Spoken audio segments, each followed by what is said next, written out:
जय हिंद। स्वतंत्रता दिवस की हार्दिक शुभकामनाएं पूरे भारतवासियों को। आज हमारा देश स्वतंत्रता दिवस का पर्व बड़े हर्षोल्लास के साथ मना रहे हैं और हम उन लोगों को भी याद कर रहे हैं जिन्होंने भारत की आजादी की लड़ाई में अपना महत्वपूर्ण योगदान दिया और राष्ट्र को समर्पित कर दिया। उनको हमारा सत सत नमन। लेकिन कुछ लोग ऐसे भी हैं जिन्होंने विदेशी धरती पर रहकर भी भारत के राष्ट्र में अपना आजादी की लड़ाई में योगदान दिया। हमको उनको भी नहीं भूलना चाहिए। मुझे लगा आपके साथ शेयर करना चाहिए। तो सत्य के साथ धीरज चौहान एक बार फिर आपके बीच में। मैं जिस महिला का नाम लेने जा रहा हूं जिन्होंने राष्ट्र के लिए अपना योगदान दिया विदेशी धरती पर रहकर, उनका नाम था मैडम भीखाजी कामा, जिनका जन्म 1861 में मुंबई में हुआ। वो राष्ट्रभक्त थी, समाज सेविका थी और अपने कर्तव्य का निर्वाह कर रही थी और अपनी आजादी की लड़ाई में अपना योगदान दे रही थी। 1896 में मुंबई में बहुत बड़ी बीमारी हुई, फ्लैग की बीमारी हुई, जहां काफी कैजुअलिटी हुई और उनको उस बीमारी ने ग्रस्त कर दिया और वो यूरोप अपने ट्रीटमेंट कराने के लिए चली गई।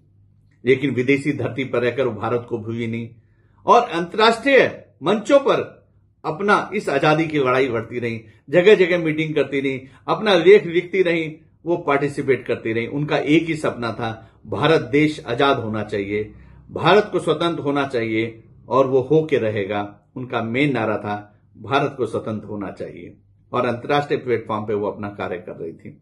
1907 में जर्मनी के अंदर उन्होंने अंतर्राष्ट्रीय समाजवादी सम्मेलन किया।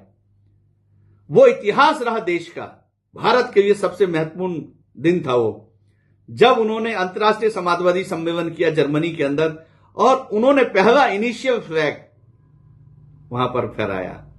वो आज के तिरंगा जैसा नहीं था, वो इनिशियल फ्लैग था जो अलग अलग प्रकार के कलर का था, लेकिन उनका सपना था कि भारत देश आजाद हो और हो के रहेगा। ये उनका मेन नारा था। लेकिन कुछ समय बाद 1936 में उनका देहांत हो गया। वो आजादी को देख नहीं पाए, लेकिन उनका जो सपना था वो जरूर पूरा हुआ। हमारे राष्ट्रभक्तों ने आजादी की लड़ाई लड़ी और देश को आजाद कराया।